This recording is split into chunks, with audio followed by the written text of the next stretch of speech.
I'm getting excited just talking about this. Pokemon Scarlet and Violet are out, and I have to be honest, I'm having a really fun time.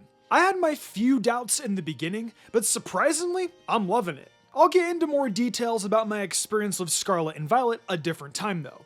You guys saw the title, and I'm sure you're itching to see the final team I've chosen for my first playthrough of these games. My final team for Pokemon Violet is actually much different than I originally thought it would be. There are of course some mons that did stay, but I will say, some of these mons may shock you, especially considering on my pre-planned team, I said some of these mons would be mainstay. However, after seeing some new designs within the games, I couldn't say no. Anywho though, here's my final team for my first playthrough of Pokemon Violet. Before we start though, you guys should head over to Mystic Umbreon Shorts, where we'll be having daily Scarlet and Violet content coming out, as well as daily Pokemon facts. After the best team goes up, I will actually be starting a brand new Scarlet and Violet series exclusively over there on Mystic Umbreon Shorts, that I think the majority of you guys will like. Also, if you like anime and fanfics, head over to Mystic Reads, where I'm currently reading Road to be a Pokemon Master Kanto Edition, an adventure with Ash and Serena going through Kanto together. If you like anime, I'm reading through the Yaju Sunny, a Naruto fanfic. I will leave the links for both these channels in the description below and the iCard above.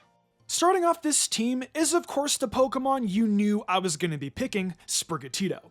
After playing the games, I do not regret my decision in choosing Sprigatito, especially after seeing what it can do. I want to take a quick second to talk about its hidden ability, Protean. We know that ability very well. It sucks you can't use it from an in-game perspective though. Although, however, even with Overgrow, it's still pretty good. Honestly, Meowscarada's design blew me away. I was not expecting that direction at all. I would touch upon that, but I'm actually going to be dedicating an entire video on all three starters. So for now, you can speculate what I'm going to say. I do know, however, the community is very mixed on its design. I'll go over my personal feelings for it soon enough. Back to the topic at hand though, Flower Trick is a very busted move, allowing a guaranteed critical hit every time. It honestly came in clutch for me in a lot of different battles, especially when there was a level difference. With Scarlet and Violet's unique way of playing, I wound up in places where I was actually out-leveled sometimes, and Meowscarada's great stats in Flower Trick pulled me out. I highly recommend using this starter. Even if you don't like the design, I promise you from an in-game perspective, it's actually very fun and solid to use. Holy heck. In my video where I talked about the 10 Pokemon I want to use, I mentioned that Paldean Quagsire caught my interest. Well, I'm glad it did, because I wound up using it. What? There isn't a Paldean Quagsire? Of course not. Because we got this adorable looking derpy giant mudfish known as Clodsire. I was not expecting Clodsire at all. I was expecting Paldean Quagsire, so when I saw this evolution, I was taken aback. Paldean Wooper was absolute Grievard turds for the very early part of the game. It was getting knocked out at pretty much every aspect, and for a moment I was considering dropping it for another ground type. What also really friggin' sucked was the fact mine had the modest nature on it, so my physical attacks really weren't doing a lot of damage. However, after being patient and allowing my Paldean Wooper to evolve, I was satisfied real quick. Clodsire is a pretty solid wall, and came in handy in certain situations. All in all, I love this Pokemon and I'm super happy I wound up using it. Its move pool is pretty open too, so you can run whatever you want. One thing I did notice is that it does have access to recover, but that's only upon egg moves, so it kinda sucks I wasn't able to use that from my in-game perspective, but it was still a good experience nonetheless. Up third is a Pokemon that I was not anticipating to use at all, until I just randomly caught it by Lavincia. By the way, Iona is probably one of my favorite gym leader designs of all time, but more on that topic later.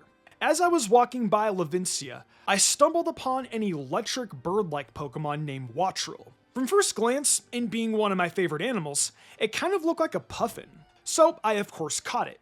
My first initial thoughts was that it was an ice flying type, but then I captured it and found out it was electric flying, and closer to resembling a European Wattrel than that of a puffin. Once Wattrel evolved into Kilowattrel though, I kind of fell in love with it. It's not every day that we get an electric flying type that isn't legendary, so I had to scoop it up. Out of curiosity, I looked up its stats, and Kilowattrel has 125 base speed and 105 special attack. After seeing those stats, it more so cemented my decision of choosing it for my team. Throughout my journey on Paldea, I captured virtually every Pokemon I saw because I just wanted to see dex entries, designs, etc.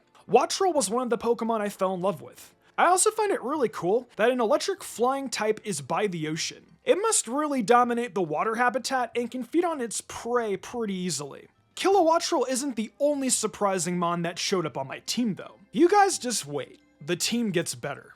Next is a mon I've been talking about for weeks now, being Ceruledge. This mon has showed up for months now on my channel, and I can now safely say it's stuck by on the team. As I was playing, I was looking pretty thoroughly for any Pokemon that looked like a pre-evolution resembling Ceruledge in some way. And then I figured out that Charcadet fit that bill. Upon capturing it, evolving it was kind of a pain, but it was worth it. To evolve Charcadet, depending on what copy you're playing, you need to gather Tinsinisty chips and trade them to an NPC for Charcadet's evolution item. For Charcadet to evolve an Armor Rogue, the player must be playing Scarlet to obtain the Auspicious Armor. In my case, however, since of course this is Violet, Charcadet evolves in the Ceruledge using the Malicious Armor, which makes sense due to its malicious intent. Gathering up the Sinistea coins surprisingly didn't take long at all, and I was able to evolve Charcadet relatively early. My main concern was in-game availability, but it's actually not bad when you can get it. I got mine when I had around 2 badges, but of course it differs for everyone. For my Scarlet team, however, I will not be using Armor Rogue. There's actually another fire type that's caught my eye. You guys will find out about that very soon. My final thoughts on Ceruledge is that while I love its design, I do not like the fact that its best physical fire attack, Bitterblade, isn't available until level 48. I was stuck using Flame Charge for the longest time, and let me tell you, it kinda sucked. Its special attack stat is also only base 60, so the special options are kinda thrown out the window. Other than that, Ceruledge is pretty dope. And the second to last slot is Fargiraffe. The day I saw this design, I knew I had to go and pick it up for myself. After all, as a Generation 2 connoisseur, Girafarig is my good buddy. I caught Girafarig surprisingly early at around level 26. The evolution method for Girafarig is actually quite easy. Level it up to 32 and teach it Twin Beam. The merged Giraffe actually helped me take on quite a few challenges, such as Atticus from Team Star. Other than that, I've already stated what I love about this Pokemon a few times already in past videos, so there actually isn't anything entirely new I can say about it. I'm just happy that this Gen 2 mon finally got some love after about, over 20 years. And the last slot of my team is the most surprising by far, being Azumarill. Yep, I used the previously mentioned mon. You guys know a lot about Azumarill, so the video is pretty much done. Thanks for watching. I'm kidding. I used Azumarill for a good chunk of the game, and it did very well, and even got me through some very tough situations. I mean, Azumarill has huge power, gets Aqua Tail and Play Rough at very early levels. What's there not to love about it? Had I would have kept it on my team, I would have had a very solid Fairy type. But then, I saw this Pokemon. A Pokemon that I have been asking for since I was a child. A Fakemon I've mentioned many times in my previous videos that I wanted to come to light. Finally, after 2 decades of dreaming, my dream finally came to be a reality. Scarlet and Violet gave us a dolphin Pokemon. Kofu was the first gym leader I challenged, and therefore, Cascarrafa was the first big city I went to.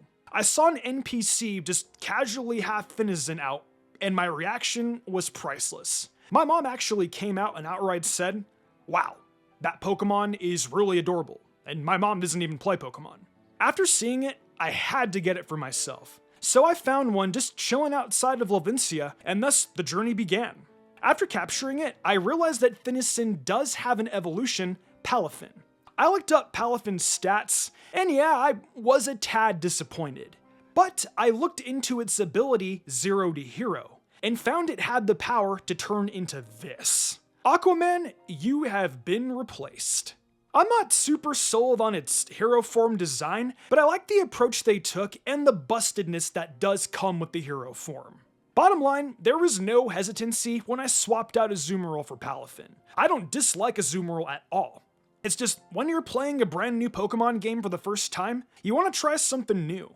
And I'm glad that I chose to use Palafin, because my inner child was very happy. Well, that wraps up my team for Pokemon Violet. All in all, I gotta say I'm pretty satisfied with my first ever Paldean team. Palafin and Kilowattrel were definite 180s that I wasn't expecting to make my team, but here we are. Clodseire's design also took me for a loop, but in the end, I'm glad I got to use it. As for Meowscarada, yeah, I have some things to say about that, but we'll save that discussion for a video not too far from here. Anywho though, what do you guys think of my team? What was your guys' first teams? Let me know your thoughts in the comment section below. With that, I'm gonna see you guys soon, because we have loads of Scarlet and Violet content planned out for the rest of the holiday season. So get ready for that. Thanks for watching the video and for coming through and enjoying Scarlet and Violet with me. We've got so much content coming surrounding Gen 9 through the end of the year and beyond, including the top 10 strongest Pokemon, the best team for the games, and much more. If you're interested in more Mystic content, check out my TikTok and Mystic Umbreon Shorts YouTube channel. When we get to 5,000 subs on the channel, we're gonna have a new series related to Scarlet and Violet that will be exclusive to there, so go subscribe. Also, if you're into fanfictions or Genshin Impact, check out Mystic Reads and Tybotchnary. I offer a ton of creative spoken word content over there, and I do a bunch of theories and lore videos surrounding Genshin Impact. So come join me over there at that Float Your Boat. That's all for now. Thanks again for watching, and see you next time for more Scarlet and Violet content.